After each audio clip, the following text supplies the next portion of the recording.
Good evening everyone. আশা করি আপনারা সকলে ভালো আছেন, সুস্থ আছেন। আজকের আলোচনার বিষয় হচ্ছে কাইজেন, অভ্যাস পরিবর্তনের জাপানি পদ্ধতি। কাইজেন এই শব্দটি এসেছে জাপানি দুটো শব্দ থেকে, একটা কাই অর্থ পরিবর্তন, জেন অর্থ ভালো। ধীরে ধীরে ক্রমাগত উন্নতি বা অবিরাম উন্নতির দর্শন। এটি এমন একটি পদ্ধতি যেখানে ছোট ছোট পরিবর্তন ও সামঞ্জস্য আনার মাধ্যমে দৈনন্দিন জীবনে বড় ধরনের উন্নতি আনা সম্ভব হয়। এই বিষয়ে আমরা বিস্তারিত শুনবো আমাদের সুযোগ্য চেয়ারম্যান স্যারের মুখ থেকে। তা আমি বিনীতভাবে অনুরোধ করছি আজকের আলোচনা শুরু করার জন্য। ধন্যবাদ আমাদের একাডেমির এডুকেশন ডাইরেক্টর। আপনার নিরবিচ্ছিন্নভাবে আপনার বিভিন্ন সেশনগুলোকে অর্গানাইজ করা, আপনি বিভিন্ন ডিফিকাল্টিজের মাঝখান থেকেও যে জয়েন করতেছেন, এই জন্য আমার তরফে থেকে আপনাকে আমি ব্যক্তিগতভাবে মুবারকবাদ জানাচ্ছি। আর যারা জয়েন করেছেন পৃথিবীর বিভিন্ন কর্নার থেকে, বিভিন্ন জায়গা থেকে করেছেন, যারা ইন্টারেস্ট আছে, যারা সাবজেক্ট জানতে চান, তাদের জন্য আমি আন্তরিকভাবে ধন্যবাদ দিয়ে আমি শুরু করব আজকের আলোচনা কাইজেন। আপনারা আমাদের একাডেমি ডাইরেক্টর গোপেশ চন্দ্র রায় উনি বলেছেন, এটা একটা স্বাভাবিক ব্যাপার, আপনারা হয়তো এর মধ্যে জেনে গেছেন কি সম্বন্ধে আলোচনা করা হবে। তো আমাদের মেইন যে জিনিসটা হচ্ছে যে প্রথমে আমরা চেষ্টা করব কি যে আমরা এই কাইজেন যে জিনিসটা, কাইজেন শব্দটার সাথে আমরা কি প্র্যাকটিস নাকি। অবশ্যই আমরা প্র্যাকটিস। আমরা যেমন মনে করেন আমরা যেরকম অঙ্ক যেভাবে করি, আমরা বাংলায় বলি 2 আর 2 4, ইংরেজিতে বলে 2 + 2 = 4, আরবিতে বলে ইতনেন ওয়া ইতনেন আরবা, ঠিক আছে, এরকম জাপানিজ ল্যাঙ্গুয়েজে সেটা বলে। তো কিন্তু রেজাল্ট কিন্তু একই। আমরা অনেক সময় নতুন শব্দ দেখে আমরা একটু ঘাবড়ে যাই, আমরা মনে করি ওরা সফলতা অর্জন করেছে, সেই সফলতার কারণ নিশ্চয়ই অন্য কিছু, কিছুই না, আমরা সবকিছু আমরা করতেছি এবং আমাদের মধ্যে আছে। কিন্তু আমি এই কথা সবসময় বলার চেষ্টা করি যে গুছিয়ে কাজ করা, যে প্ল্যান ওয়াইজ কাজ করার মধ্যে, কনসিস্টেন্ট ওয়েতে কাজ করার মাঝখান দিয়ে কিন্তু আমরা আমাদের সফলতা যাকে বলা হয়, আমাদের দৈনন্দিন সফলতা আমাদের আসতে পারে। তো আমি এই কাইজেন শব্দটার বাংলা ভার্সনে প্র্যাকটিক্যাল এক্সপেরিয়েন্স আমি শুরু করব এবং আমি আপনাদের বলবো আনমিউট করে বলবেন, আমি প্রশ্ন করব এবং আপনারা উত্তর দিবেন। আমি স্বাধীনতা যুদ্ধের সময় 71-এর কথা, আমি যেখানে ছিলাম গ্রামে, আমি চিরংতে চলে আসছিলাম, তখন আমার অবসর সময়টা আমি দোকানে বাজারে ঘুরে ঘুরে, মিষ্টির দোকানে আমি ঘুরে ঘুরে দেখতাম কিভাবে মিষ্টি বানায়, কৌতূহল ছিল আমার। তো এই কৌতূহলের বশে আমি দেখতাম এবং চেষ্টা করতাম, আমার তখন থেকে উৎসুক একটা মনের ইচ্ছা, সবসময় চেষ্টা করতাম কি দিয়ে কি হয়, কেন হয়, কিভাবে হয়। তো দেখেন কিভাবে কানেক্ট করতেছি। আমি আপনাদেরকে বলবো মিষ্টি বানানো সম্বন্ধে ধারণা কার আছে, আপনি দেখছেন কিভাবে মিষ্টি বানায়, রসগোল্লা কিভাবে বানায়, কেউ যদি বলতে পারেন এইভাবে রসগোল্লা বানায়, শুধু বেসিক জিনিসগুলো বলেন, কেউ আনমিউট করে বলেন।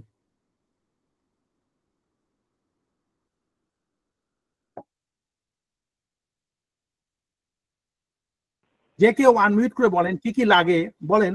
হ্যাঁ, আনমিউট করে বলেন দিদি, আপনি বলেন, আনমিউট করে বলেন। স্যার, মিষ্টি বানাতে মেনলি দুধ লাগে, চিনি লাগে, ময়দা লাগে। আমি বলছি স্যার, আচ্ছা বলেন, আপনি বলেন ছানা, আপনি বলেন মিষ্টি কি। ওকে, ছানা, চিনি, আর হচ্ছে আপনার রসটা বানিয়ে নিতে হয় চিনি দিয়ে। আর হচ্ছে রসগোল্লা স্বর্ণ যেরকম খাঁটি ভাবে তৈরি হয় না, রসগোল্লা ওরকম খাঁটি ভাবে তৈরি করা যায় না, ওখানে একটু ফিট দিতে হয়। সেটা হচ্ছে আপনার একটু ময়দা এই জাতীয় জিনিস দিলে তখন রসগোল্লাটা ভালোভাবে তৈরি করা যায়। ফ্যান্টাস্টিক, খুব চমৎকার কথা বলেছেন। তাহলে আমরা খুব একটু আগ্রহ নিয়ে, এখন রসগোল্লা বলতে মুখ দিয়ে পানি আসে। আর রসগোল্লা শব্দটা আমাদের বাড়িতে ওটা রেগুলার তৈরি হতো, আর হালকাতার সময় তো রেগুলারই হতো, ওটা সব সময় আমরা খেয়েছি। আচ্ছা শুনেন, এখন আমরা এই রসগোল্লাটাকে ট্রান্সফার করব কাইজেনে, ঠিক আছে? আপনাদের এই যে এই বিষয়টাকে খুব সহজভাবে বোঝার জন্য, আত্মস্থ করার জন্য এই আমি একটু কৌতূহলী নিয়ে আপনাদের বলবো যে এই জিনিসটা যদি আপনি জানতেছেন যে আপনি রসগোল্লা তৈরি করার জন্য খাঁটি দুধের দরকার, খাঁটি দুধ থেকে খাঁটি ছানা তৈরি করতে হয়, আপনার চিনির দরকার, চিনিকে রস তৈরি করতে হয়, এবং রস তৈরি করার পর তাকে নিয়মের মাঝখানে সেটাকে আপনার ট্রান্সফর্ম করতে হয়, রসগোল্লা এবং ক্ষীরের মধ্যে রাখা হয়, পরে এটা বিক্রি করা হয়। তো আমাদের দিদি বলেছেন যে হ্যাঁ, এই শুধু খাঁটি দুধ ছানা দিয়ে হবে না, ওর সাথে একটু এক চিমটি ময়দা দেওয়ার প্রয়োজন আছে, আপনি স্বাদের জন্য একটু এলাচির গুঁড়া দেওয়ার প্রয়োজন আছে, ওটা সেন্ট আপনি বাড়ে। তো ময়দাটা কি করে, ময়দার কাজ হচ্ছে ছানা একটা ছানার সাথে আরেকটা ছানাকে সংযোগ রক্ষা করে, মানে আটকায় রাখে। এমনি যদি আপনি খোলা ছানা হয় একটার সাথে একটা স্টিক করবে না, ঠিক আছে। তো এখন এটা তো গেল আমাদের বেসিক যে আপনার রেসিপি বলে যেটাকে, এটা দিয়ে করা হয়। কিন্তু এ করার যে প্রসেস যেটা, এখন এই প্রসেসের মধ্যে আমাদেরকে খেয়াল করতে হবে, তৈরি করি এখান থেকে অপচয়টা আমাদের রোধ করতে হবে। আপনি যদি ব্যবসায়ী হন, আপনার অপচয়টা রোধ করতে হবে। আপনি যখন ছানা কাটতেছেন তখন ছানা এমন ভাবে কাটতে হবে যে আপনি 5 কিলো দুধের মধ্যে কতটুকু ছানা আছে এটা আপনার জানা আছে, কিন্তু যদি আপনি ছানা কাটার মধ্যে 19-20 করেন, আপনার ছানা কম হবে এবং ছানার কোয়ালিটি ভালো নাও হতে পারে। ছানার কোয়ালিটি ভালো না হলে তখন আপনার কি হবে, আপনার মিষ্টিটা মজা হবে না, অত টেস্টফুল হবে না, ঠিক আছে। তো এই যে জিনিসগুলো, এগুলো সবকিছু ডিপেন্ড করে অবজারভেশনের উপরে আর আপনার পাস্ট এক্সপিরিয়েন্সের উপরে, নিয়ম এবং আপনাকে সম্পূর্ণভাবে এনগেজ করার উপরে। আর এই জিনিসটা আপনি প্রতি সময় যখন যত সুন্দর মতো এটা আপনি করতে পারবেন, যখন যেখানে যেবার আপনার ভুল হয়েছে সেটাকে আপনি কারেক্ট করে পরের বার চেষ্টা করবেন যে আমি এটা করেছিলাম, ওবার আমার ছানা এতটুকু হয়েছিল এবং এখন ছানা একটু বাড়ছে, তার মানে আমি এবার ছানা কাটাটা আমার কারেক্ট হয়েছে। অথবা আমি যেখান থেকে দুধ কিনেছি, এক একটা এলাকায় দুধের কিন্তু ঘনত্ব এক এক রকম হয়। আমার বাড়ি সিরাজগঞ্জে চর এলাকার দুধের থেকে ছানা কম হয়, কিন্তু আমাদের ভিতর সাইডে যারা আপনার মানে কাইমে এলাকা বলি, ওখানকার যারা গরুর দুধ খুব ঘন দুধ হয়, ওখান থেকে ছানা আরো ভালো হয়। কেন হয় এটা কারণ অনেক, এটা বলতে গেলে পুরো এক সেশনটাই শেষ করা যায়। তো আমি জাস্ট শুধু বলতেছি আমি আমার অবজারভেশনটা কি পেয়েছি। তাহলে দেখা গেল যে এই যে প্রসেসটা, এই প্রসেসটা যে জায়গায় করা হয়, যে দোকানে করা হয়, যে বাড়িতে করা হয়, তাকে বলা হয় সেটা একটা অর্গানাইজেশন যেখানে জিনিসটা তৈরি হয়। তাহলে এবার আমি বলবো এলিমিনেটিং ওয়েস্ট। এই যে আমরা যখন চিনি জাল দেই, কে বলতে পারে চিনি জাল দেওয়ার পরে রসটা যে তৈরি হয়, রস তৈরি হওয়ার পরে উপর থেকে কি বের হয়, উপরে একটা ফেনার মতো হয় না? বলেন, আপনি উত্তর দেন, আমার সাথে ইন্টারঅ্যাক্ট করে না, উইল টেক 2 মিনিটস। উপরে তো ফেনা হয়, যখন আপনি চিনি জাল দিবেন উপরে ফেনার মতো কালো কালো ফেনা হয় না? হ্যাঁ, ওইটাকে স্যার গাদ বলে। গাদ বলে। তো ওটা আমরা ফেলে দেই, তাই না? হ্যাঁ হ্যাঁ, ঠিক আছে, ওই গাছটাকে আমরা ফেলে দেই, ঠিক আছে। তারপর আমরা যখন ছানা কাটি, সে ছানার জলটা আমরা ফেলে দেই। কিন্তু এখন এই ফেলে দেওয়া জিনিসটাকে যদি আমি এর থেকে কিছু বের করে নিয়ে আসতে পারি, এবং সেটা বের করে নিয়ে আসার মাঝখানে কিন্তু আপনার প্রফিট আপনার বেড়ে যাবে, আপনার সব জিনিস বেড়ে যাবে।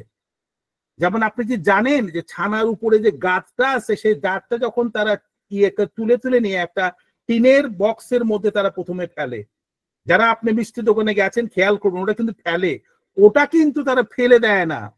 For your information, secret. পুরো টিনটা যখন ভরে যায়, ওটাকে আবার পুনরায় ইউজ করা হয়। তাহলে আমার ওই ফেলে দেওয়া জিনিসটাকে আমার সেভিংসে চলে আসলো, লাভের খাতায় চলে। কিভাবে আসবে? এই রসটার ওই কালো গাছটাকে আবার পুনরায় জাল দেওয়া হয়। আর এই জাল যখন দেওয়া হবে, এই জাল দেওয়ার পর এবার উপরে কালো কয়লার মতো আপনার কালো কালো একদম থাকা থাকা থাকা থাকা বের হবে। সেটা কিভাবে তৈরি করা হয়? খাওয়ার হাইড্রোস একটা আছে, সেটা পানির মধ্যে মিশিয়ে দুধের সাথে দিয়ে নিয়ে তার মধ্যে দিলে চিনি ওইটা পরিষ্কার হয়ে যায়। হয়ে গেলে তখন উপর থেকে ওই কালো আপনি গাদের মতো বের হয়, একদম কালো। তখন দেখবেন আপনি মিষ্টির দোকানে যারা গিয়েছেন দেখবেন কোন একটা ছোট মাটির হাড়ি আছে, সে হাড়ির মধ্যে ওই কালো কয়লার মতো আলকাতরার মতো জিনিসগুলো ওটা ওখানে রাখতেছে। আপনাদের কি মনে হয় এই আলকাতরাটা তারা ফেলে দিবে? বলেন, ওটা ফেলে দিবে? না, ফেলবে না। কি করবে এটা দিয়ে? আমাদের দেশে আগে করতো ওই যে ককমিরা বলে, ককমিরা, ওই যে তামুক খাওয়ার জন্য। এখন যেন কি করে আমি জানি। কি করতে বলেন? সুন্দর সুন্দর কি করতো? ওটাকে নাম হলো ককমিরা, ককমিরা বলি আমরা।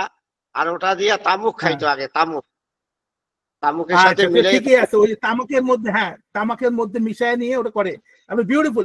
এই আপনি কাইজান শেখা শেষ, আপনার কাইজান শেখা শেষ। তার মানে আমাদের দেশের আমাদের মানুষরাও এই চর্চাটা আগে ছিল, এবং কোনো জিনিস নষ্ট করতো না, কোনো জিনিস নষ্ট করতো না।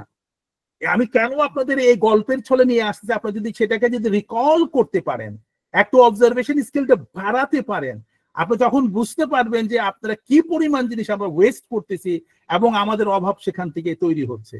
জাপানিজরা এই জিনিসটাকে, যাতে ওয়েস্টেজটা কিভাবে কম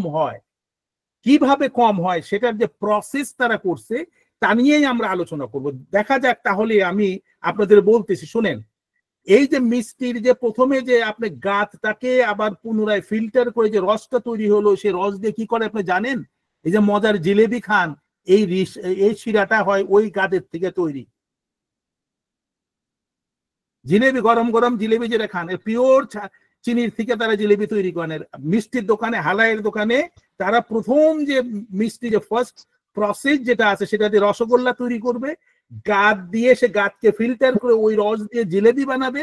এরপরে যে কালো আলকাতরা যেটা থাকে, সেটা দিয়ে তামাকের যারা করে, তারা নিয়ে এটা দিয়ে তামাকের বানায় নিয়ে বিক্রি করে 1 নাম্বার। অনেকে আবার এই পাতিল গুলাকে 20, 30, 40 টাকা বিক্রি করে। যারা মাছ ধরতে যায়, তারা এই গাছটাকে নিয়ে তার মধ্যে ভুসি এবং বিভিন্ন শুটকি মাছের পাউডার দিয়ে নিয়ে ওরা খাবার তৈরি করে মাছ ধরার আগে। আর ওটা যখন পুকুরে অথবা নদীতে ফেলা হয়, মাছ ঝাঁকে ঝাঁকে আসে, সেখান থেকে মাছ ধরতে হয়। তাহলে কি হলো দেখেন, চিনির একটা কাতরা পর্যন্ত ওয়েস্ট হলো না। এই যে আমাদের জীবনে এইভাবে যদি আমরা প্রত্যেকটা কাজের মধ্যে ওয়েস্টটাকে এলিমিনেট করতে পারি এবং সেটাকে প্রপার ইউটিলাইজ করতে পারি, তো আমাদের অনেক জিনিস আমাদের সেভ হয়ে আসবে। এবার দেখেন রসগোল্লার মধ্যে, এই রসগোল্লা আমি কেন বলছি, এটা নিয়ে অনেক কথা বলা যেতে পারে। এই রসগোল্লার মধ্যে অনেক সময় আপনি জানেন রসগোল্লা মজা লাগে না, খসখস করে। আপনি জানেন অনেকেই এখন মানে দুধের থেকে মাখনটা তুলে ফেলে। মাখন তুলে নিয়ে তারপরে আপনার কি করে, যে আপনার ছানা কাটে, তখন সেই রসগোল্লা কম দামে বিক্রি করে। সেই রসগোল্লা আপনি খাবেন, খসখস লাগবে, আপনার মজা লাগবে, কারণ মাখনের মধ্যে নাই। ঠিক আছে? তো এগুলার এই জন্য আগে এই জিনিসগুলা তারা এইভাবে তৈরি করতো, এইভাবে বিক্রি করতো, জিনিসের দাম কম দিত, দাম বেশি হতো। কারণগুলো হচ্ছে এগুলা। তো এইভাবে এমন কি যে ছানার যে জল যেটা আছে, সে জলটা অনেকে নিয়ে যায়। এই ছানার জল বিভিন্ন অসুখের জন্য অনেক উপকারী। এই ছানার গরম জল আপনি যদি নেন রেগুলার, এটা অনেক উপকারী। তার মানে কোনো কিছুতেই ওয়েস্টেজ নাই। আর এই জিনিসটা যে নাই, সেইটার উপরে আমাদের আলোচনা হবে। আমি আপনাদের কেন এই কথাগুলো বলতেছি, আপনারা যারা জয়েন করেছেন, আমার আলটিমেট গোলটা হচ্ছে যে আপনাদের ভিতরে যে জায়েন্ট আছে, আপনার ইন্টেলেক্ট জায়েন্ট যেটা আছে, চুপচাপ বসে আছে, কাজ করছে না, চিন্তা করতে পারে, সেটাকে জাগিয়ে দেওয়ার জন্যই আমার এই বিভিন্ন প্রসঙ্গগুলো আপনাদের সামনে নিয়ে আসা। আপনারা একটা জিনিস খেয়াল করেন, দেখেন আমি ছোটবেলাতে আমার কাজই ছিল এগুলো খুঁটখুট করে আমি সব নোট করতাম, এবং সেই নোটগুলো আমার বাস্তব জীবনে যেখানে গিয়েছে আমি সেটাকে আমি অ্যাপ্লাই করে আমি রেজাল্ট পেয়েছি। কিন্তু ওই অ্যাপ্লাই করতে, রেজাল্ট করার সময়ই আমি এক সময় দেখা গেল আমাদের বিভিন্ন ট্রেনিং সেশনের মধ্যে কাইজানের উপরে আমরা ট্রেনিং করেছি। আমরা লেখাপড়া পরবর্তী পর্যায়ে করেছি, সেখানে কাইজান সাবজেক্ট ছিল, তারপরে 6 সিগমা একটা সাবজেক্ট ছিল। ঠিক আছে, 6 সিগমার পরেই কাইজান আসছে, এর আগে ছিল টিকিউএম প্রসেস, সেটা নিয়ে আমরা আলোচনা করব। তো আমরা আপনাদেরকে মানে বলার চেষ্টা করব, প্লিজ আপনারা এনগেজ হন, নিজেদেরকে এনগেজ করেন, আপনি দেখবেন এখান থেকে ফল পাবেন। আবার দেখেন স্বর্ণকারের জায়গায় আমি 2-1টা ঘটনা বলে দিচ্ছি যেটা আপনার চিন্তা করতে সাহায্য করবে। স্বর্ণকার যেখানে বসে আপনার কাজ করে, আপনি কি জানেন ওই বসার জায়গার মাটি বিক্রি হয়? এক সময় ওই জায়গাটার মাটি কিন্তু তারা বিক্রি, মানুষে এসে মাটিটুকু বসার জায়গার মাটি কিনে নেয়। কে বলতে পারেন, জানেন কি ব্যাপারে? স্বর্ণকাররা যেখানে কাজ করে এবং যেখানে বসে কাজ করে, ও জায়গার পুরো মাটিটা বিক্রি হয়। হ্যাঁ, কেউ বলতে এটা পারবেন? প্রতি বছরই আপনার 20,000, 30,000, 50,000 এরকম ওরা বিক্রি করে। আমি দেখছি, আমি যখন নওগাঁতে ছিলাম ওখানে একদিন বলছে কি আজকে মাটি বিক্রি হচ্ছে। আমি বলছি, কত? কয় 50,000 টাকা। আমি কই কেন? তারপরে বললো, ওরা বিষয়টা আমাকে বুঝাই বললো। Correct, correct, correct. তো এখন আমাদের যে মেইন যে কথাটা হচ্ছে, আমরা কেন এই প্রসঙ্গগুলো আনতেছি, আপনাদের চোখের সামনে আপনাদের পারিপার্শ্বিক অবস্থাতে সবকিছু ছড়ানো ছিটানো সবকিছু রয়ে গেছে। এখন আমাদের মেইন যে কাজটা হবে, এই ছড়ানো ছিটানো জিনিসগুলোকে আমরা গুছিয়ে আমাদের জীবনের মধ্যে যখন ইমপ্লিমেন্ট করতে পারবো, এবং এই ইমপ্লিমেন্ট যে যত সুন্দর করে করতে পারবে, তার জীবন বলবো যে বিভিন্ন সমস্যার থেকে বের হয়ে আসছে, সে মানুষটার মুখে সবসময় হাসি থাকবে, খুশি থাকবে। চলুন তাহলে আলোচনার শুরু দিয়েই আজকের যে প্রোগ্রাম, যেটা কাইজেন বা অভ্যাস পরিবর্তনের জাপানিজ পদ্ধতি নিয়ে আমরা প্রেজেন্টেশনে ফিরে যাই। ধন্যবাদ সবাইকে আবারও। আজকের সেশনের যে বিষয় কাইজান, অর্থাৎ অভ্যাস পরিবর্তনের জাপানিজ পদ্ধতি, এবং এই কাইজানকে এ বিষয়ে এটা আমাদের দেশীয় স্টাইলে সেটা আপনাদেরকে আলোকপাত করলাম। আমার বিশ্বাস যে আপনারা এ বিষয়ে এখন একটু পরিষ্কার আপনাদের ধারণা হয়েছে। দেখেন, এখানে আপনার এই কাইজান শব্দটার সাথে আমরা কি করতেছি, আমরা we are starting A button. আমাদের প্রসেসের মধ্যে আমরা যে কাজগুলো এখন করতেছি, রেগুলার করতেছি, অনেক সময় অনেক কাজ আমরা ইগনোর করি, আচ্ছা কালকে করব, এখন করব, সেভাবে করব না। এই প্রসেসটা যখন আপনি স্টার্ট করবেন, there should not be any drop. একইভাবে কনসিস্টেন্ট ওয়েতে আপনাদের কাজগুলা করতে হবে। এবং এই কাজগুলো কিভাবে করবেন চলেন আমরা দেখে নেই। এটাকে কাইজানকে রিয়েল মিনিং অফ কাইজান, যেটা আমাদের এডুকেশন ডাইরেক্টর গোপেশ চন্দ্র বলেছেন যে কাই হচ্ছে চেঞ্জ, জেন হচ্ছে গুড। তো কাইজেনটা হচ্ছে যে এটা হচ্ছে কন্টিনিউয়াস ইমপ্রুভমেন্ট। এই কাইজান শব্দটা একটা মিশ্রিত শব্দ, জাপানিজ শব্দ। একটা হচ্ছে যে গুড চেঞ্জ অথবা ইমপ্রুভমেন্ট। আমরা প্রতিক্ষণ এবং প্রতি সময় যে কাজগুলা করব, গতকালকে আমি যে কাজটা করেছি সেই কাজের মধ্যে আমার যে উইকনেস যেগুলো ছিল, যে কারণে আমার প্রোডাক্টিভিটি আমার কম হয়েছিল, আমার রেজাল্ট কম আসছিল, কেন আসছিল খুঁজে বের করে নিয়ে সেটাকে কারেক্ট করে নিয়ে আমি যে কাজগুলো করব তার উপরে বেস করে নিয়েই আমাদের এটাকে এস্টাবলিশ করা হবে। আর এই কাইজানটা এস্টাবলিশ করেছিল ওয়ার্ল্ড ওয়ার 2 এর পরে। জাপান যখন আপনার ধ্বংস হয়ে যায়, এই ধ্বংসের থেকে তারা বের হওয়ার জন্য একটা নির্দিষ্ট একটা ডিসিপ্লিন তাদের লাইফের মধ্যে নিয়ে আসছিল, কাজের মধ্যে, ফ্যাক্টরির মধ্যে এবং সব জায়গায়। এবং এই ডিসিপ্লিনের পরিণতি হিসাবেই কাইজান তাদের লাইফে এস্টাবলিশড হয়ে গেছে। তো এখন এই কাইজানের স্ট্র্যাটেজি কি? স্ট্র্যাটেজি হচ্ছে কৌশল।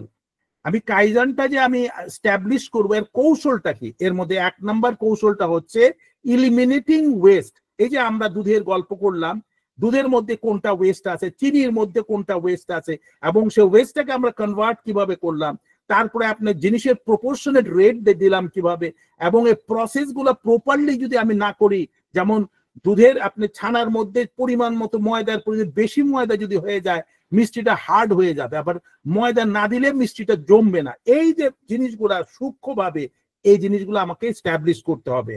আর আমাদের কি করতে হবে? Improving productivity. প্রতি সময়ে আমরা গতকালকে থেকে আজকের এটাকে আমরা একটু ভালো করে করার চেষ্টা করব।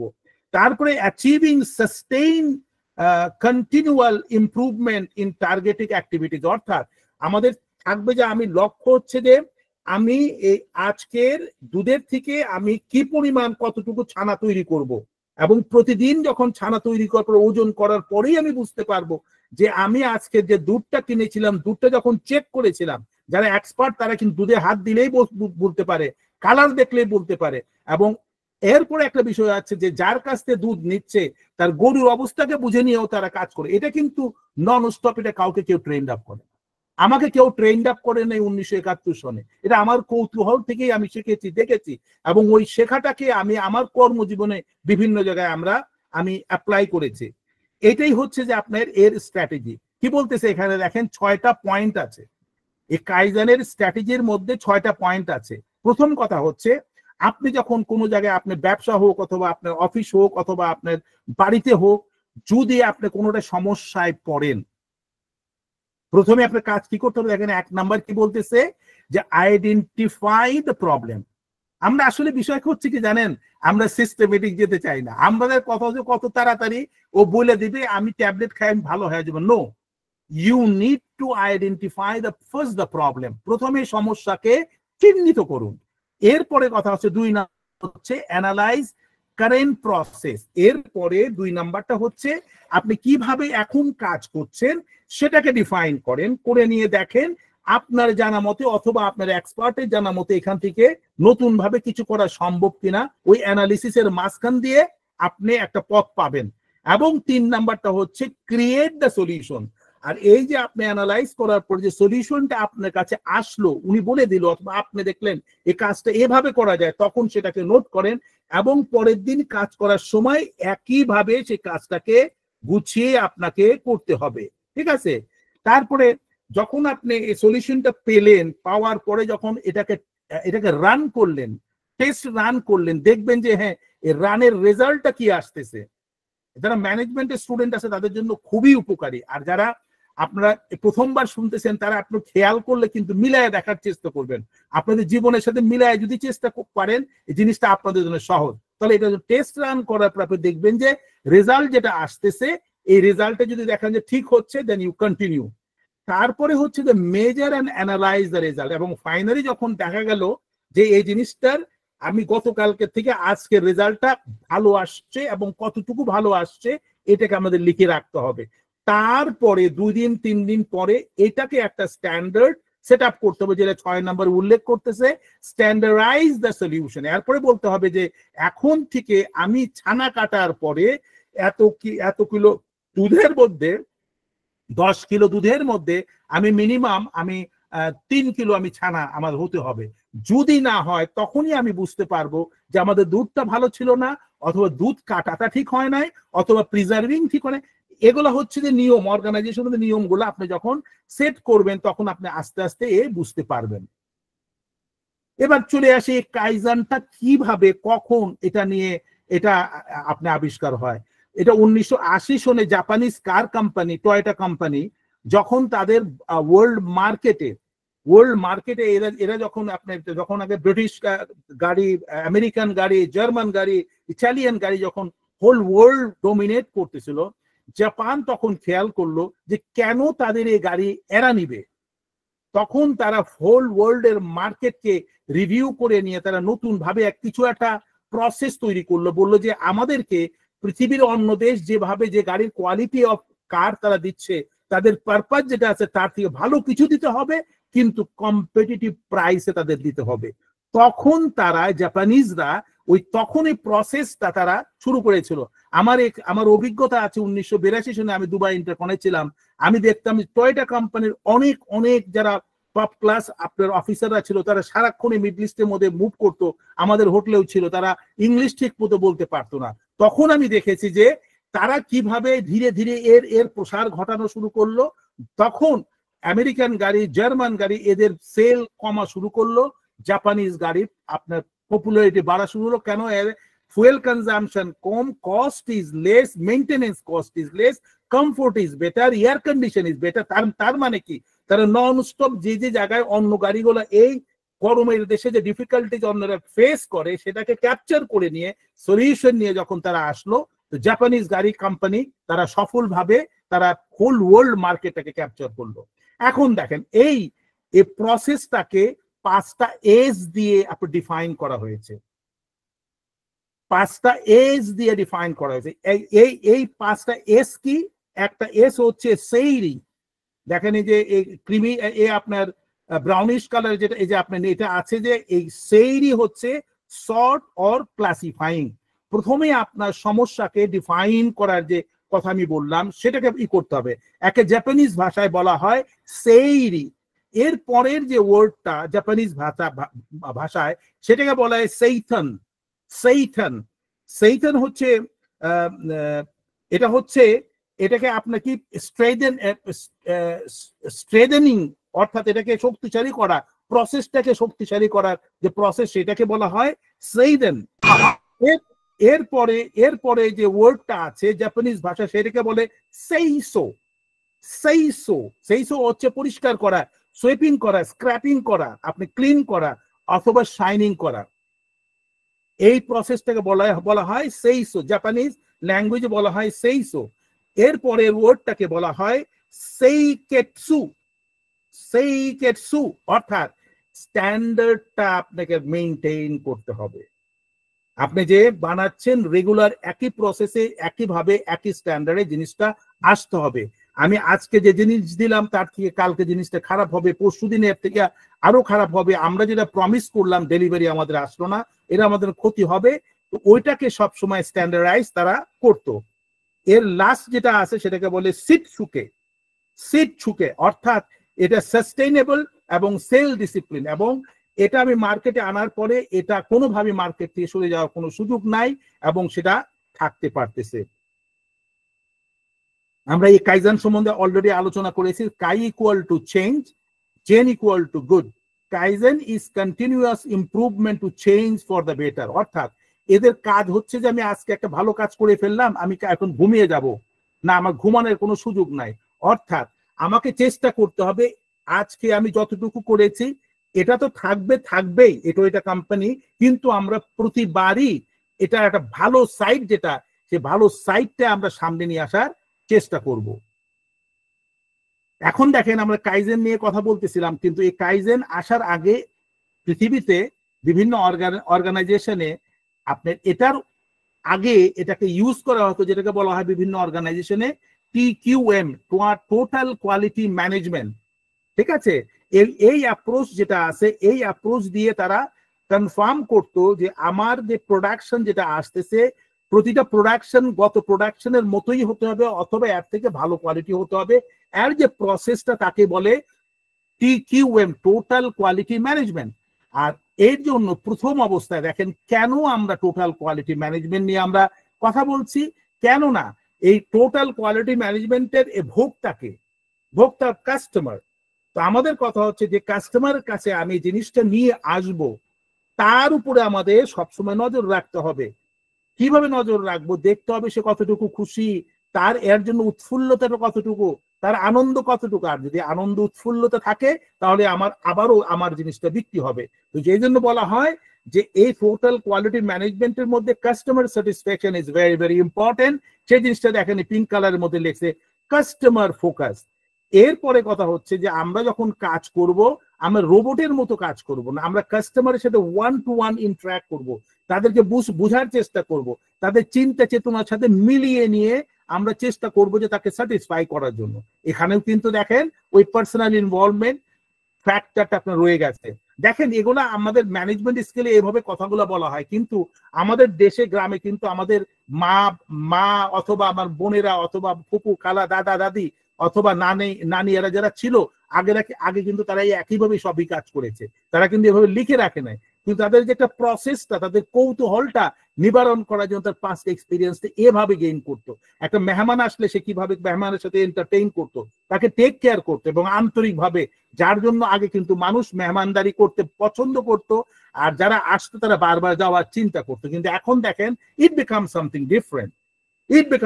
ডিফারেন্ট। আর এই ডিফারেন্টের জন্য আজকে আমাদের মধ্যে এত হতাশা, আমরা বিশ্বাস করতে চাই না, নিজেদেরকে সবসময় দুর্ভাগ্যবান ভাবি। তো দেখেন এগুলাকেই কিন্তু পৃথিবী সুন্দর করে সাজিয়ে নিয়মের মাঝখানে তারা চলতেছে।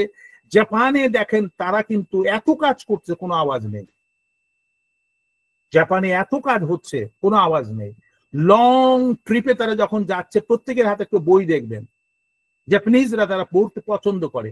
বই যখন পড়বেন আপনার মধ্যে ইমাজিনারি অ্যাবিলিটি আপনার মধ্যে সৃষ্টি হবে, আপনি চিন্তা করার অবকাশ আপনার আসবে, আপনার নিজেকে নিজের মতো সাজিয়ে গুছিয়ে আপনার লাইফটাকে আপনি লিড করতে পারেন। আর যদি দেখেন যে কেউ বলে দিল আমি করলাম, অর্ডার করলাম, চলে আসলো, you don't enjoy the life. তারপরে কথা হচ্ছে দেখেন এই টোটাল কোয়ালিটি, সরি আমি একটা সাইড থেকে চলে যাচ্ছি, এই টোটাল কোয়ালিটি ম্যানেজমেন্টের 3 নাম্বার পয়েন্টটা কি হচ্ছে? 3 নাম্বার পয়েন্টটা হচ্ছে প্রসেস অ্যাপ্রোচ। আমরা কিভাবে এই কাজটা করব এবং তার কাজ করার ধারাগুলাকে আমি সুন্দর মতো প্লেসিং করব। তারপরে হচ্ছে একটা হচ্ছে এই প্রসেস, আর একটা সিস্টেম অ্যাপ্রোচ, অথবা কম্পিউটারের মাধ্যমে আমরা যখন কাজগুলো সেট করব সেটাও কিন্তু একটা আপনাদের বিশাল আপনার কাজ দিবে। কারণ যখন আপনার ইনপুট হবে, আউটপুট দিয়ে আমরা বলতে পারবো এর কতটুকু প্রোডাক্টিভিটি ভালো হয়েছে, কতটুকু খারাপ হয়েছে, এটাকে সেট করে নিয়ে আপনি কারেকশন করে নিয়ে এরপরে আপনি তখন আমরা পারবো যে এর পার্মানেন্ট ইমপ্রুভমেন্ট আমরা কতটুকু করতে পারছি। যার জন্য দেখেন গ্রাফের মধ্যে নিচের থেকে ধীরে ধীরে গ্রোথ হইতে হতে আপনি উপর দিকে চলে আসলো। এবার তাহলে আমরা একটু আলোচনা করি সিক্স সিগমা। আমাদের কথা ছিল সিক্স সিগমা এবং কাইজেন সম্বন্ধে আলোচনা করা। তো সিক্স সিগমা হচ্ছে এই কাইজেনের আগের ভার্সন। টোটাল কোয়ালিটি ম্যানেজমেন্টের পরেই সিক্স সিগমা কনসেপ্টটা আসে এবং এটা সব ম্যানেজমেন্ট ক্লাসের মধ্যে বিবিএ, এমবিএ অথবা মাস্টার্স লেভেলে এই চ্যাপ্টারগুলো যে অপারেশন ম্যানেজমেন্টের মধ্যে এটাকে পড়ানো হয় এবং এটা একটা পুরো সাবজেক্ট আছে এবং এই সাবজেক্টের উপরে আপনি পাস করতে হয়। কেননা আপনি যখন অর্গানাইজেশন অথবা যেখানে ভালো জায়গায় আপনি কাজ করবেন, আপনি যদি এই জিনিসটা ক্লিয়ার কাট বুঝতে পারেন, অঙ্কটা যদি বুঝে যেতে পারেন, ওই অর্গানাইজেশনের মধ্যেই আপনি এটাকে সৃষ্টি করতে পারবেন। আপনারা বলতে পারেন যে আমি ছোট একটা জায়গায় চাকরি করি, এখানে আমার কোনো কাজ নেই, আমাকে কাজ দিয়ে দিছে এইটা, এখানে আবার সিক্স সিগমা কি আসবে? অবশ্যই আছে। আমি আপনাদের এর আগে কথা বলেছি না, গরিব মানুষ যখন যোগ করে 2 টাকা আর 2 টাকা 4 টাকা, তাই না? কিন্তু বড় লোক যখন যোগ করে 2 বিলিয়ন আর 2 বিলিয়ন, কত 5 বিলিয়ন তো হয় না, ওটা কি হয় 4 বিলিয়ন হয়, 5 তো হয় না। অঙ্ক সব জায়গায় সেম। নিজেকে কখনো ছোট ভাবে দেখার চেষ্টা করবেন না। আপনি যেখানে আছেন, যেভাবে আছেন, আপনার সবটুকুই আপনি দেওয়ার চেষ্টা করবেন। Never trying to hide yourself in a small pot, এবং আপনি কোনোভাবে দিতে চাচ্ছেন না, আপনার পুরোটা দিয়ে আপনি কাজ করার চেষ্টা করেন। তাতে যে যাই বলুক কিছু আসে না। ইউ মাস্ট এনজয় গিভিং, এবং সেখান থেকে আপনার সৃষ্টির যে আনন্দ, এই সৃষ্টির আনন্দ আপনাকে পথ চলায় আপনাকে সাহায্য করবে। You don't have to depend on somebody's feet. আপনি নিজের পায়ে নিজে দাঁড়িয়ে কাজগুলো করতে পারেন। এখন দেখেন, আমি এটাকে একটু শর্টকাট আমি বলে দিচ্ছি। সিক্স সিগমার যে প্রাথমিক জিনিসটা শুরু হয় স্ট্যাটিস্টিক্যাল কোয়ালিটি কন্ট্রোল।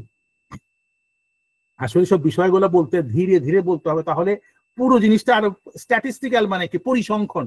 আপনি বিভিন্ন ইনফরমেশন যে কালেক্ট করে নিয়ে সেটাকে যে অ্যানালাইজ করা হয়, কাস্টমার স্যাটিসফ্যাকশনে এতজন কাস্টমার খুশি, এই কারণে এতগুলো কাস্টমার খুশি না, এই কারণে এই জানে কোয়ালিটি ঠিক হয় নাই, প্রাইস লেভেলটা উপর নিচ হয়েছে, এগুলা যখন যারা এটাকে নিয়ে অ্যানালাইজ করে তাদেরকে, তারা হচ্ছে স্ট্যাটিস্টিক্যাল ডিপার্টমেন্ট, এবং সেখান থেকে একটা সলিউশন তারা দেয়, এবং সেখান থেকে স্ট্যাটিস্টিক্যাল কোয়ালিটি কন্ট্রোল ডিপার্টমেন্ট অ্যাডভাইসটা তাদেরকে দিবে।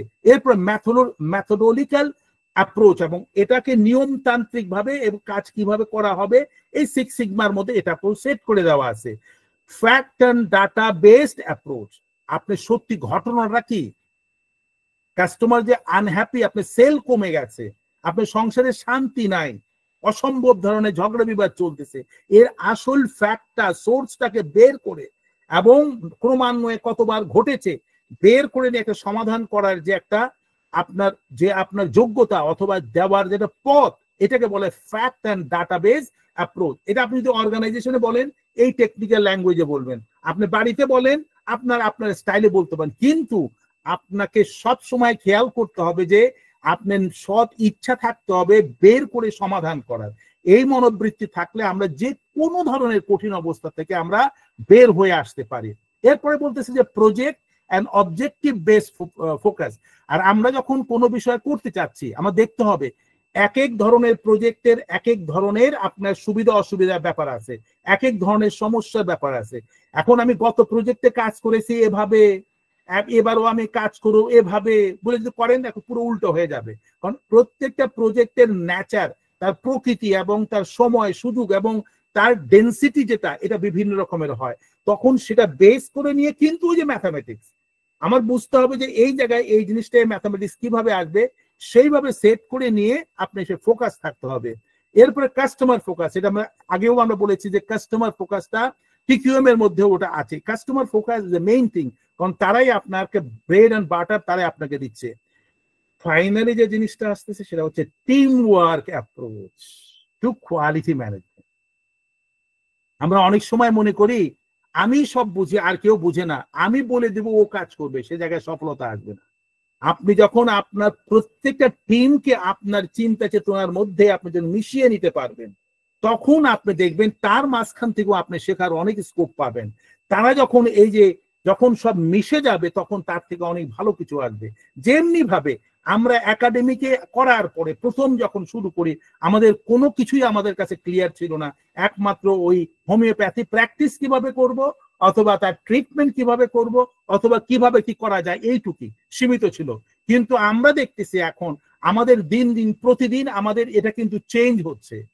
আমাদের মধ্যে অনেকে আসতেছে, অনেকে কন্ট্রিবিউট করতেছে, অনেকে এসে কন্ট্রিবিউশন মানে পয়সা কন্ট্রিবিউশন না, আপনার আইডিয়া কন্ট্রিবিউশন করতেছে, তাদের চিন্তাকে কন্ট্রিবিউশন করতেছে এবং তাদের এনার্জি লেভেলটাকেও কন্ট্রিবিউট করতেছে। আমাদের আপনাদের এই প্ল্যাটফর্ম অবশ্যই তত মজবুত হবে, আপনাদের একাডেমি তত বেশি আপনার সফলভাবে আগাতে পারবে। আপনি তখন বলতে পারবেন যে না, আমি সামান্যতম হলে একটা ড্রপ আমি দিয়েছি। আজকে যারা যারা আমি দেখেন আমাদের এই যে আমরা ডিস্টেন্স ইয়েতে আমরা বিভিন্ন জন বিভিন্ন জায়গাতে আমরা জয়েন করতেছি, আপনারা হয়তো ভাবতে পারেন যে আমি কি শিখলাম কি জানলাম, না, আপনি যতটুকু শিখেন বা জানেন কিন্তু আপনি দিয়েছেন কি দিয়েছেন, আপনি টাইম দিয়েছেন। আপনি টাইম দেওয়ার জন্য অন্য যারা আছে তারা কিন্তু উৎসাহিত হচ্ছে, আপনার টাইম দেওয়ার জন্য আমি আগ্রহ পাচ্ছি এই সপ্তাহ ভরে নিয়ে এই যে সাবজেক্ট আনছে তার উপরে একটু গবেষণা করার জন্য এবং সেখান থেকে ক্রিম জিনিসগুলোকে আপনাদের বুঝার মতো করে নিয়ে আপনাদের সামনে উপস্থাপন করার জন্য। তাহলে কি হচ্ছে, বেনিফিট কিন্তু আমার অনেক বেশি,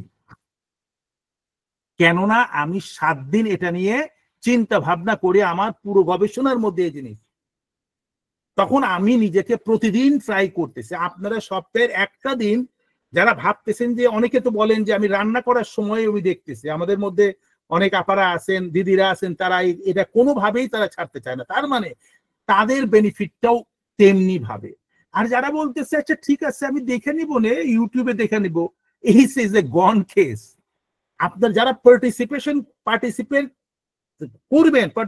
করবেন এদের বেনিফিট বেশি, কেননা আপনি স্কুলে ক্লাসে যে আপনি কিছু করেন অথবা না করেন, ক্লাসের লেকচার যদি শুনেন, পাশের জনের সাথে ভাইব্রেশনটা যদি আপনার কাছে আসে, you are gaining lot of thing instantly. তো আমরা সবসময় সেই জন্য উৎসাহিত আপনাদের করি, আপনারা নিজেরাও উৎসাহিত হন, সাথে আপনাদের প্রিয়জনদেরকে সাথে নিয়ে আসেন এবং এসে নিয়ে তাদের মধ্যে একটা পরিবর্তন আনার জন্য চেষ্টা করেন। কারণ আপনারা কিন্তু যদি শুধু একা নিজের চিন্তা করেন তাহলে কিন্তু এটা গ্রো করতে পারবে না, অথবা আপনার পরিধি বাড়বে না। আপনি নিজেরা শিখতেছেন, অন্যজনকে শেখানোর চেষ্টা করেন। এরপর আমি চলে যাই, দেখেন আপনারা হয়তো শুনেছেন বিভিন্ন ফ্যাক্টরিতে যারা কাজকাম করেন যে বলে না ISO 9000, 9001, 34, এখন তো ডে বাই ডে আসতেছে সার্টিফিকেশন দরকার। এটার মানেটা কি? এটা মানেটা হচ্ছে যে আপনি যখন দেশের মধ্যে কোনো কাজ করবেন অথবা আপনার যে প্রোডাকশন আসবে সেটা সরকার অথবা এটার একটা স্ট্যান্ডার্ড একটা সার্টিফিকেশন দেয়। অনেক সময় অনেকে বলে যে আমি এই জিনিসটা এরকম দিব, কিন্তু দেখা যায় সেই জিনিসটা দিচ্ছে না, ভোক্তা কাস্টমার অনেক সময় এর দ্বারা প্রতারিত হয়।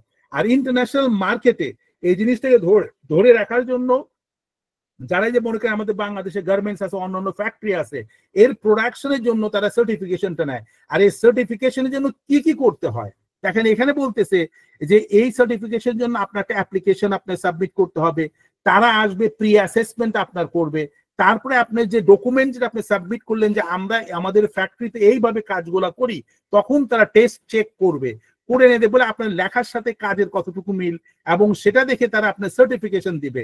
তারপরে যখন এটা কমপ্লিট হবে তখন তারা আপনাদের রেজিস্ট্রেশন আপনাকে দিবে যে হ্যাঁ ইউ আর আপনি ISO সার্টিফাইড। এই কোম্পানির গায়ে দেখবেন যে কোম্পানির লোগোর ওই পাশ দিয়ে ISO সার্টিফিকেশনটা থাকে, এবং এরপরে কিন্তু রেগুলার প্রতি বছরের মধ্যে একবার দুইবার করে তারা আসবে, যে আচ্ছা দেখবে যে আপনারা এটাকে ভ্যালিডেশন কতটুকু আছে, রাখতে পারতেছেন কিনা, কারণ এটাই কিন্তু আপনার কোম্পানিকে সাস্টেইন করায়। তেমনি ভাবে আপনি এটাকে যদি আপনার জীবনের সাথে মিলানোর চেষ্টা করেন, আপনার পরিবারের প্রতিটা সদস্যের যদি ব্যবহারের সাথে আপনারা যদি মিলানোর চেষ্টা করেন, তাহলে হবে কি জানেন, আপনার প্রতিটা পরিবারের মধ্যে যদি বাপ মা যদি ঠিক মতো তাদের বিহেভিয়ার প্যাটার্ন মেনটেন করে, হাজব্যান্ড ওয়াইফ যদি একে অন্যের প্রতি শ্রদ্ধাবোধ আপনার থাকে, সন্তানরাও কিন্তু একইভাবে বাপ মার দেখা দেখি নিজেদের মধ্যে ওই জিনিসটা বিল্ড আপ করবে। কিন্তু দেখা যায় যদি সেই সন্তানরা যত ভালোভাবেই তাকে থাকা পড়ার ব্যবস্থা করেন, ভালো স্কুলে পড়ান, হাজব্যান্ড ওয়াইফের যদি ভালো রিলেশনশিপ না থাকে, কেউ কাউকে কেয়ার করতেছে, আননেসেসারি কেউ যে হ্যারাসমেন্ট হয়, সন্তানদের মধ্যেও কিন্তু এই জিনিসটা ছিটকে যাবে। যার জন্য দেখা যাবে যে এক একটা সন্তান এক একটা ক্যারেক্টারের মধ্যে আসবে, তখন ওই পরিবারের কিন্তু প্রপার আইডেন্টিটি থাকবে না, যেটা এই পরিবারের ছেলে এই পরিবারের মেয়ে। আগে তো আমরা দেখতাম বিয়ে শাদীর মতো তারা সবসময় খেয়াল করতো কোন ফ্যামিলির ছেলে কোন ফ্যামিলির মেয়ে। কেননা ওই ফ্যামিলির ভিতরে যে ভ্যালুয়েশনটা, যে প্র্যাকটিসটা তারা করতেছে, সেটার প্র্যাকটিসটা তার সন্তানের মধ্যে আসছে। কিন্তু এখন তো সেই জিনিস ছুটকে গেছে, এখন যার যেরকম যা কিছু করতেছে, এখন ঘটনা তো আউট অফ দ্য কন্ট্রোল। আপনি যতটুকু আশা করে মানুষ আশা করতেছে, আশা যখন বিমুখ হয়ে যায় তারা ডিটাচ হয়ে যাচ্ছে, এবং এতে সামাজিকভাবে আমরা অত্যন্ত ভাবে এখন আমরা খারাপ অবস্থার মধ্যে আছি। আমাদের চিন্তা করতে হবে। দেখেন, আমি একটার সাথে একটা লিঙ্ক করার চেষ্টা করছি, অর্থাৎ জীবন ব্যবস্থার মধ্যে আপনার অভ্যাস পরিবর্তনের মাধ্যমে গভীরভাবে চিন্তা করার মাঝখান দিয়ে কিন্তু আপনি কিন্তু সাংঘাতিক ভাবে আপনার পরিবার, আপনার সমাজ, আপনার দেশ এবং সব জায়গায় আপনার কন্ট্রিবিউশন আপনি কন্ট্রিবিউট করতে পারেন। এবার এই প্রসেসটার মধ্যে আরেকটা আছে, what is the full form of PDCA. PDCA হচ্ছে প্ল্যান কিভাবে করতে হবে, এটা কিভাবে কাজ করতে হবে, এরপরে চেক কিভাবে করতে হবে, এটার অ্যাকশনটা কিভাবে আসতে হবে, সেটাই মেইনলি ইন্ডিকেট করে। আপনারা দেখে নিয়েন এটা পরবর্তী স্টেজ। এবার আমরা কাইজানে আবার ফিরে আসি। এই কাইজান যখন আপনি কাজ করবেন, দেখেন কাইজান যখন আপনি যে গ্রাফটা দেখেন নিচে থেকে শুরু করছেন, সবাইকে ইনভলভ করছেন, আমরা কাজ সবাই মিলে কাজ করব।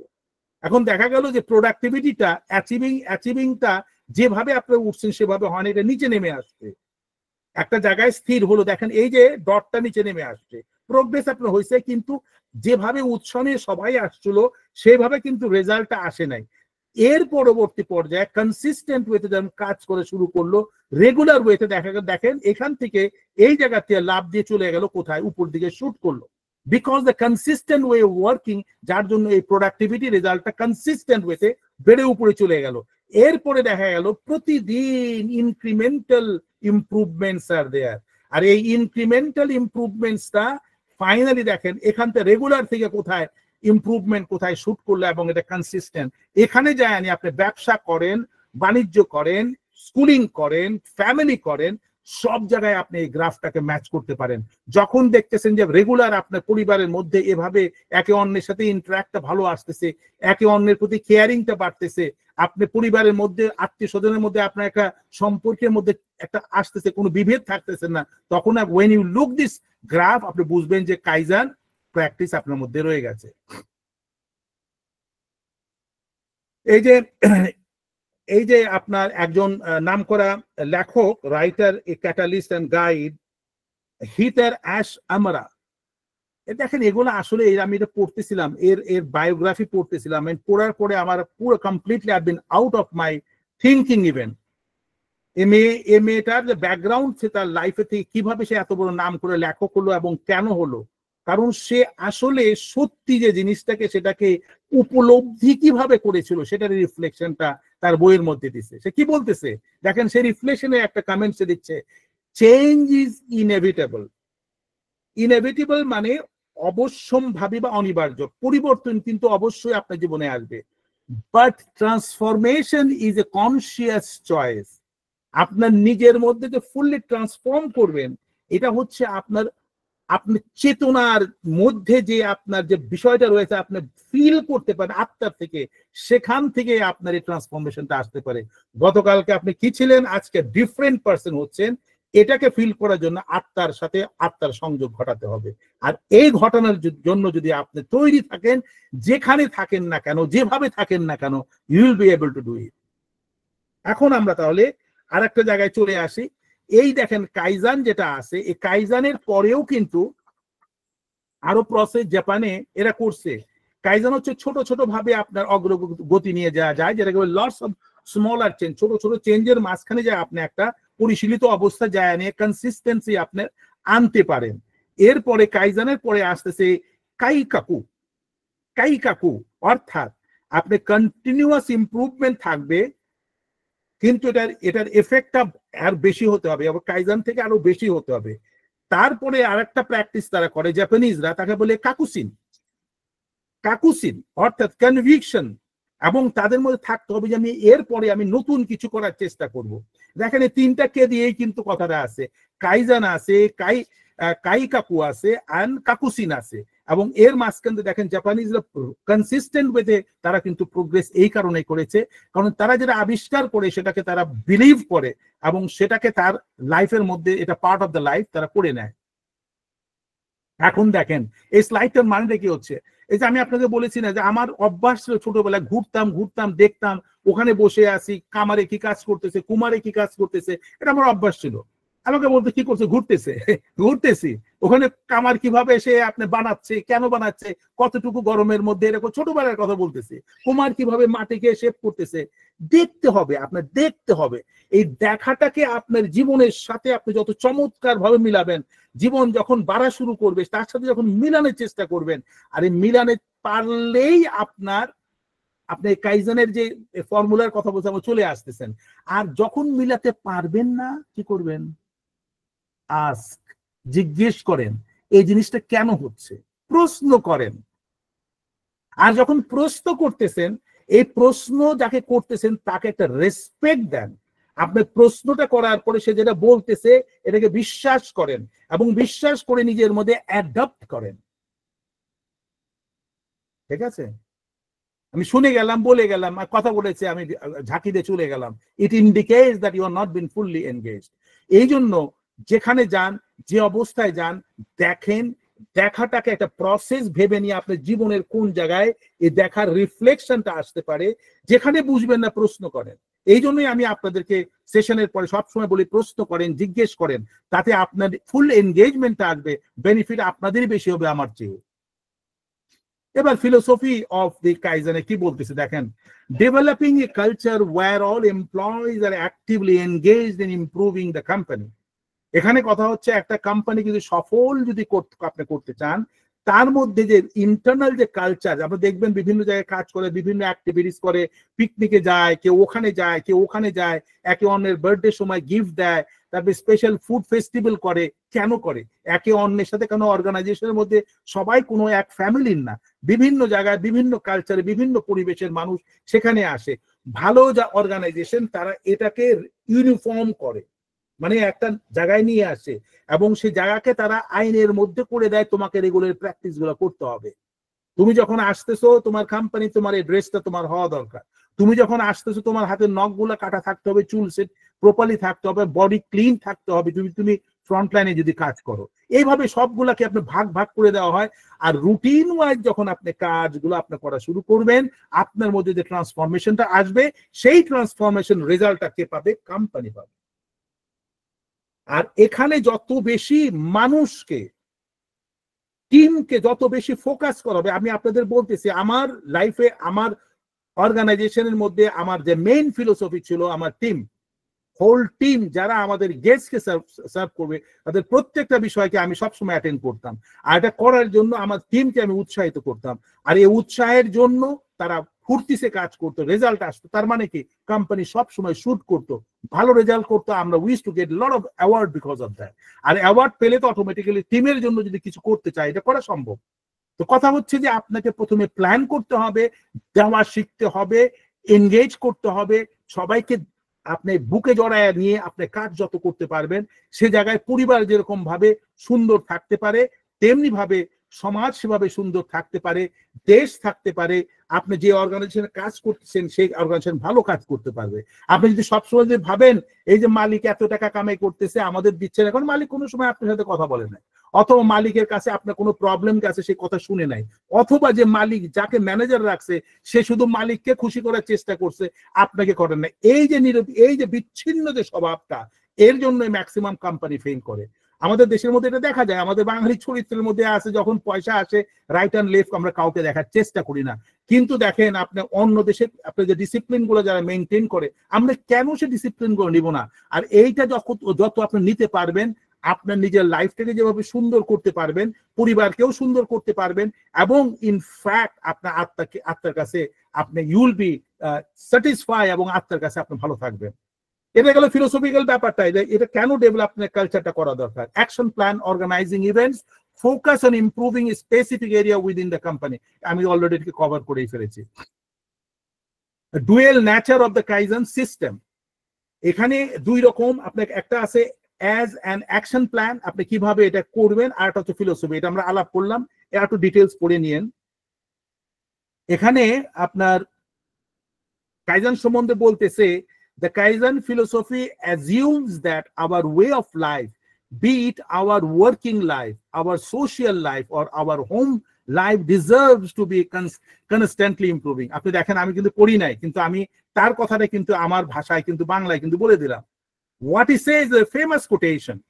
এই যে ফিলোসফি যেটা, এই দর্শন যেটা, আমি কিন্তু না পড়ে নিয়ে বলছি, কারণ আমি এটাকে এভাবে আমি অ্যাডপ্ট করতে পেরেছি আমার জীবনের প্রবাহের মাঝখানে। এখন এর জাপানিজ ল্যাঙ্গুয়েজে বলতেছে আপনি কাইজেন, কিন্তু এটা আমি আমার জীবন চলার পথে এভাবেই আমি করেছি, এখনো করতেছি। এখন তো অনেস্টলি স্পিকিং এই করার জন্য আমি ভালো আছি, এবং আমি অত্যন্ত উদ্বেলিত আপনাদের সহচর্যের জন্য। আমি ঘরের মধ্যে যদি বসে থাকতাম, আমার সবকিছুই, আমি কিন্তু আমার জায়গায় থাকতে পারতাম না। সেই জন্য আমি আপনাদের কনগ্রাচুলেট করব, আজকে যারাই জয়েন করছেন, অল আর লাকি, এবং you are part of our academy. আপনারা আপনাদের জায়গা থেকে আপনারা কাজ করা শুরু করুন। একটা ডটও যদি দেন, এক ফোঁটা পানিও যদি দেন, এক ফোঁটা শিশিরও যদি দেন, মনে করেন যে আপনি কিছুটা দিলেন, দেওয়াটা আপনি শিখেন। আপনি এই দেওয়াটাই আপনাকে আরো বেশি উদ্বেলিত করবে। কাইজান ইভেন্টটা কিভাবে হয় আমি খুব কুইকলি এটা বলে শেষ করার চেষ্টা করছি। এই কাইজান টিপিক্যাল, এটা হচ্ছে যে আমার সময় খুবই কম, তাই জন্য আমি খুব শর্টকাট বলতেছি। এর মধ্যে আপনার যে পিডিসির যে কথাটা আমরা বলেছিলাম, যে প্ল্যান আপনার থাকতে হবে, ডেভেলপ এ হাইপোথেসিস, যেটা একটা আপনার হতে পারে, সেটা ডেভেলপ করেন যে আমার এইভাবে এই জিনিসটা হতে পারে, ডু ইট। এরপরে ওই কাজটাকে আপনি এক্সপেরিমেন্ট করেন, কাজ করে দেখেন, এরপরে এটাকে ইভ্যালুয়েট করে রেজাল্টটা দেখেন, দেখে নিয়ে এবং রিফাইন ইওর এক্সপেরিমেন্ট এবং এটাকে ইমপ্লিমেন্ট করেন। এটা হচ্ছে কাইজেন ইভেন্টটা কিভাবে কাজ করতে সে ব্যাপারে বলা হয়েছে। কাইজেন ফিলোসফি সম্বন্ধে আপনার বলেছে, কাইজেন ফিলোসফির কথা আপনি কি বলতেছে এখানে। এটা হচ্ছে কন্টিনিউয়াসলি এমপ্লয় এনগেজমেন্টের মাধ্যমে তাদের সফলতাকে আপনি যখন ডিফারেন্টলি প্রজেক্ট করবেন। কথা আছে না, winner never does a different thing, he does the thing differently. সবাই একই কাজ করছে, কিন্তু উইনার কাজটা করার ধারা ডিফারেন্টলি। সবাই একভাবে কাজ করতেছেন, আপনি কাইজানের ফিলোসফি নিয়ে কাইজানটাকে ফলো করে করলেন, আপনি সফলতা অর্জন করলেন। এরপর কি বলছে কাইজান প্রসেস স্টেপের মধ্যে কি আছে, এটা তো অলরেডি আমরা বলেছি, তার still I am repeating. Identify the problem or opportunity, analyze your current process. 3 number হচ্ছে develop or identify an ideal solution. 4 number হচ্ছে ইমপ্লিমেন্ট দ্য সলিউশন। 5 নম্বর হচ্ছে study the results and adjust what doesn't work. Then 6 number হচ্ছে standardize the solution. The 10 principle of কাইজেনের মধ্যে কি বলছে, 1 number আমি quickly পড়ে যাচ্ছে, আপনি বুঝবেন, এনে এত এক্সপ্লেন করার দরকার নেই, আমি মোটামুটি সবকিছু কভার করে ফেলেছি। আপনার শুনেন, 1 নাম্বার হচ্ছে let go of assumption, be proactive about solving problem. 3 হচ্ছে don't accept the status quo. আছে না স্ট্যাটাস কোর মধ্যে, ওটা অ্যাকসেপ্ট করবেন না, যেভাবে সিস্টেম দেওয়া আছে কাজ করবেন। Let go of perfectionism and take an attitude of iterative adaptive changes. Look for solution as you find mistake. যেখানে আপনি ভুল দেখবেন সেটাকে সলিউশনটা নেওয়ার চেষ্টা করেন, ফাইন্ড আউট করেন, কারেক্ট করেন, আপনি চলতে থাকবেন। Create an environment in which everyone feels empowered to contribute. যে কথা আমি আপনি বলেছি, আপনি এনভায়রনমেন্টটা তৈরি করতে হবে এমন ভাবে যেখানে সবাই ফিল করে যে আমি কিছু করতে চাই, আমি বসে নাই, ও করে দিবে, আমি নো। এই এনার্জি লেভেলটা করতে পারলে কাইজেনে আপনি সফলতা অর্জন করবেন। Don't accept the obvious issues, instead ask why 5 times to get the root cause. আপনি দেখেন কি কারণে এই কাজটা হয় নাই, আপনি মিলাতে পারছেন না, প্রশ্ন করতে থাকেন আনটিল এন্ড আনলেস আপনি এটা স্যাটিসফাই হন। খালি information and opinion from multiple people, চেষ্টা করেন কালেক্ট করার জন্য বিভিন্ন রকম কাছ থেকে ইনফরমেশন কালেক্ট করে এটাকে সংমিশ্রণ করে আপনি স্যাটিসফাই হওয়ার চেষ্টা করেন। Use creativity to find low cost. এই যে আমি বললাম লো কস্টের কথা, মিষ্টির দোকানে কিভাবে কস্ট সেভিং করতে, এটা যদি করতে পারেন অটোমেটিক্যালি প্রফিট লাইনে আপনি চলে যাবেন। দ্য নেভার স্টপ ইমপ্রুভিং, এটা হচ্ছে লাস্ট হচ্ছে কোনোভাবে আরে আমি তো করছি সর্বশ্রেষ্ঠ, আমার কোনো ইমপ্রুভমেন্ট প্রয়োজন নেই। No, every day you need to improve yourself. How kaizen works basically, এই জিনিসটার মধ্যে দেখেন শর্টকাটে আমি আবার বলতেছি, গেট এমপ্লয়িজ ইনভলভ। এটা বলেছি, মানে আপনার এমপ্লয়কে এনগেজ করতে হবে। Gather a list of problem, problem যেগুলো সেগুলো ইনফরমেশন নোট করেন আপনারা, encourage solution then choose an idea. যেখানে প্রবলেম সেখানে আপনি এনকারেজ করেন, বলেন যে এই যে ভুলটা আছে কিভাবে কারেকশন করা যায়, নেন নোট নেন এবং আইডিয়াগুলোকে ইমপ্লিমেন্ট করার চেষ্টা করেন। টেস্ট দ্য সলিউশন, যে সলিউশনটা তারা দিচ্ছে এটা পরীক্ষা করে দেখেন, যদি এর রেজাল্ট ভালো হয় ইমপ্লিমেন্ট করেন। Regular measure and analyse the result, এবং সবসময় এটা ইমপ্লিমেন্ট করার পরে খেয়াল করতে হবে যে এটা কিভাবে কতটুকু আপনার সফল হচ্ছে। আপনি বললেন করে দিলেন যে ঘুমায় পড়লাম, চলবে না, নন স্টপ এটাকে আপনাকে মনিটর করতে হবে। If successful adapt the solution, এটা তো বলেছি আগে, রিপিট অন অনগোয়িং বেসিস, এটাকে কন্টিনিউয়াসলি প্রসেস করেন। Kaizen cycle for continuous improvement, এর মধ্যে কি আসতে হবে, গেট এমপ্লয়িজ ইনভলভ, সেটা ওখানে উল্লেখ করেছে। Find problems, create a solution, test the solution, analyse the results. এটাকে ইন ডিটেল ইনফরমেশন আছে, আপনারা পড়ে নেবেন পিডিএফ পাঠালে। এরপরে টনি রবিনস, একটা ফেমাস আপনার মোটিভেটর, উনি বলতেছেন যে stay committed to your decision. আপনি যে সিদ্ধান্ত নিয়েছেন সে ব্যাপারে আপনি অনড় থাকেন, but stay flexible in your approach. আর সব সময় খেয়াল করবেন, আপনি বলে দিলেন শক্ত মুখ নিয়ে, মানুষ নিতে পারলো না, you have to be flexible. আপনি চেষ্টা করবে কার সাথে আপনি কথা বলতেছেন, কোন লেভেলে কথা বলতেছেন, ঠিক তার পরিভাষায় আপনি আপনাকে উপস্থাপন করবেন। আর এভাবেই আপনি একই কথাই বলবেন, আপনার টোন চেঞ্জ হবে, অ্যাপ্রোচ চেঞ্জ হবে এবং তার সিচুয়েশন চেঞ্জ হবে। এটা একটা আর্ট, এটা আপনি যত করতে পারবেন আপনার সফলতা তত আসবে। এরপর কাইজেন ইভেন্টস কিভাবে আসবে, ওই পিডিসি এর কথা এখানে বলা হচ্ছে। তারপরে কাইজেনের ফার্স্ট ফ্রেমওয়ার্কের কথা আমরা এটা অলরেডি বলেছি, এটা আমরা অলরেডি বলে যেটা আপনাদের শেয়ার করেছি। একটা হচ্ছে সেইরি, একটা হচ্ছে সেইতন, একটা সেইসো, সেইকেটসু এন্ড সিটসুকে। এই একই জিনিস আপনার মধ্যে আছে, এগুলো আমি আপনাদের দিয়েছি। পিডিএফ পড়লে বারবার রিপিট করলে সেটা আপনাদের জন্য সুবিধা হবে। আবার টনি রবিনস আবার বলতেছেন, transformation is not a destination. আপনি তো মনে করেন আমি ট্রান্সফর্ম করে ফেললাম, এটা আমার লক্ষ্য, ওখানেই শেষ। No, it's a journey of continuous growth and self discovery. আমি ট্রান্সফরমেশন করলাম, আমি কাজ করে বাস বসে পড়লাম, নো, আপনাকে চলতে হবে এবং যে পর্যন্ত বেঁচে আছেন আপনার পথ চলা শেষ হবে না। এবং যতই পথ চলবেন প্রতিদিন নতুন নতুন আপনার জিনিস আপনি পাবেন। এই যে আমরা যে দেখেন প্রত্যেকটা সাবজেক্টের সাথে মিল আছে। আপনি বললেন যে আমি রিটায়ার করেছি, ঘরে বসে পড়লেন, তখন দেখা গেল যে আপনার মাসেল গুলা ফাংশন করতেছে না, আপনি অসুস্থ পড়ে গেলেন। তার মানে কি, যে পর্যন্ত যতটুকু আপনার শ্বাস আছে ততক্ষণ আপনি কাজ করতে হবে। Advantage and the disadvantage of the kaizen, এ প্রসঙ্গে এটা উল্লেখ করা আছে, আপনি দেখে নিয়েন। কাইজেন ডিসঅ্যাডভান্টেজেস কি সেটা উল্লেখ করা আছে, আপনারা দেখবেন, পড়ে নিতে হবে আপনার। বিভিন্ন কোম্পানি কেন তারা ফেল করেছিল, তার থেকে কিভাবে ইমপ্রুভ করার চেষ্টা করেছে। আমাদের যেহেতু সময় কম, আমরা বিভিন্ন স্টোরির মাধ্যমে এগুলো আমরা বলতে পারি, কিন্তু সেটা বলার জন্য আমাদের সময় দরকার। যেহেতু স্বাভাবিকভাবে আপনাদের কাছে আমি তুলে ধরেছি যে আপনারা জিনিসটা একটু বুঝেন, আর যদি বুঝতে পারেন, আগ্রহ যদি হয়, আপনি বই পড়েন, দেখেন, এর উপর বই আছে, আপনার গুগলে সার্চ করলে ইউল গেট এভরিথিং। আর আমার যে কালেকশন যেগুলো আছে সিস্টেমেটিক করা আছে, আপনি যদি একটু ভালো করে খেয়াল করেন, আপনি কানেক্ট করতে পারবেন, এটা কিন্তু আপনার বেনিফিটের মধ্যে চলে আসবে। ব্রায়ান ট্রেসি আরেকটা কথা বলছে, excellence is not a destination, আবারও it's a continuous journey that never ends. Masaaki Imai বলতেছে, you can't do kaizen just once or twice or except immediate results, you have to be in it for long haul. আপনি kaizen বললে একবার আমি set করে দিয়ে দিলাম, হয়ে গেছে, আর কোনো কাজ করতে হবে না। একবার দুইবার করলে হবে না, এটা এভরি ডে কাইজেনের ফর্মুলা আপনার মাথায় রাখতে হবে। আপনার খুঁজতে হবে যে কোন জায়গায় আপনার এটার অভাব হচ্ছে, কোন জায়গায় আপনি ভালো করতে পারেন, এটা আপনার কন্টিনিউয়াসলি করতে হবে। Excellence is not a destination, it is a continuous journey that never ends. এবারে বিউটিফুল এই যে পয়েন্টটা আমি অলরেডি আমাদের গ্রুপে আপনার পোস্ট করেছি, এই জিনিসটা আপনারা নেবেন আপনাদের মধ্যে। থিঙ্ক পজিটিভলি, যখন কোনো চিন্তা করবেন পজিটিভলি চিন্তা করুন। যে কোনো জিনিস যেভাবে বলুক, ওর মাঝখানে পজিটিভ জিনিসটা পিক আপ করেন।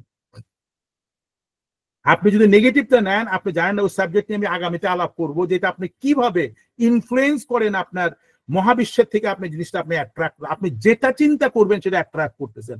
আপনি নেগেটিভ চিন্তা করতেছেন, নেগেটিভ আপনার কাছে আসতে বাধ্য। এবং এটা নিয়ে আমরা আলোচনা করবো আগামীতে, সুযোগ হয় আমি কাজ করতেছি, দেখবেন এটা সাইন্টিফিক্যালি, এটা কোয়ান্টাম যে লেভেলের যে আলোচনা আমরা করবো, আমি কেন আপনাদের বলছি আপনি খুব সিরিয়াসলি আমাদের সাবজেক্টগুলোকে পড়ালেখা করেন, তাহলে নেক্সটে আমরা যখন আলোচনা করবো আপনার ইন্টারেস্ট আপনি পাবেন, আপনি শিখতে পারবেন, আপনাকে নিজেকে ট্রান্সফর্ম করতে পারবেন। নেটওয়ার্ক ওয়েল, এই যে দেখেন আমরা চেষ্টা করছি, আপনি হয়তো খেয়াল করছেন আমি কিন্তু এবং আমাদের টিম কিন্তু ননস্টপ আপনাদেরকে রিমাইন্ডার দিয়ে চলছে। আমাদের এখানে অলমোস্ট 700 আপনার আছে, ওর নাম কি, আমাদের ফ্রেন্ডস ফ্যামিলি যারা আছে এরা আছে। এর মধ্যে দেখেন কতজন, মাত্র কয়েকজন যারা যারা শেখার জন্য উৎসুক তারাই শুধু জয়েন করতেছে। আমরা কিন্তু বাদ রাখতেছি না, প্রত্যেকে যারা নেটওয়ার্ক করতেছি, এর মাঝখান থেকে filtered cream people are joining in our session. তো এই নেটওয়ার্ক আপনাকে যেভাবে স্বস্তি দিবে, নেটওয়ার্ক আপনার জীবনকে যেভাবে সুন্দর করতে সাহায্য করবে, নেটওয়ার্ক আপনার ব্যাপারে যে ইমোশনাল ইন্টেলিজেন্স যেটা আপনার যেটাকে বলা হয় আপনাকে সাপোর্ট করবে, আপনি ভালো থাকতে পারবেন। এক্সারসাইজ ডেইলি, প্রতিদিন কিছু না কিছু এক্সারসাইজ করেন, হাঁটাচলা করেন, ফিজিক্যাল কাজ যেটা আছে সেগুলো করার চেষ্টা করেন। ইট হেলদি, চেষ্টা করবেন ভালো সুস্থ খাবার জন্য, পরিশ্রম করেন, work hard, stay strong, physically strong থাকতে হবে, বিল্ড ফেথ, আত্মবিশ্বাস এবং বিশ্বাস আপনার মধ্যে যেন প্রগাঢ় হয় সেটা চেষ্টা করতে হবে। ওরি লেস, দুশ্চিন্তা থেকে নিজেকে মুক্ত রাখতে হবে।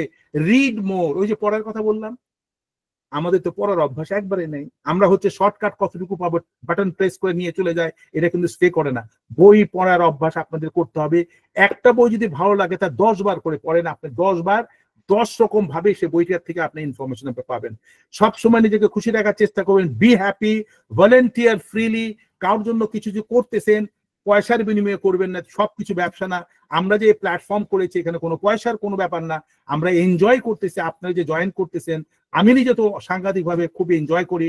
রিল্যাক্স অফেন, মাঝে মাঝে প্রয়োজনে একটু রিল্যাক্স হয়ে বসেন, কোনো আকাশের দিকে দেখেন, সমুদ্রের পাশে যান, খালি পায়ে আপনি সমুদ্রের পাড়ে হাঁটেন, খালি ঘাসে হাঁটেন, এইটা সবসময় ব্যাপার আছে। লাভ বলে সবসময় ভালোবাসা, সবাইকে ভালোবাসার চেষ্টা করেন, নিজেকেও ভালোবাসেন, যতটুকু ভালোবাসা দিতে পারেন সেটার দিকে আপনি খেয়াল করেন, এবং জীবনের জন্য life forever. Final Benjamin Franklin কি বলতেছে? উনি বলতেছেন উইদাউট কন্টিনিউয়াল গ্রোথ, আমাদের শেষ ভার্সন। আমি একটা গল্প বলতে চেয়েছিলাম কিন্তু গল্পটা আসবে না, কাইজানের সফল যে আমার লাইফে যেটা হয়েছিল সেটা নিয়ে আমি বলতে চাইছি, কিন্তু টাইম ইজ ভেরি শর্ট, আমাদের শেষ করতে হবে। তো আমি এখানে বেঞ্জামিন ফ্র্যাঙ্কলিন এর শেষ উক্তিটা দিয়ে আজকের অনুষ্ঠান শেষ করবো। উনি বলতেছেন without continual growth and progress, মানে প্রতিদিন আপনার অগ্রসর আপনার হতে হবে এবং আগে এগিয়ে যেতে হবে।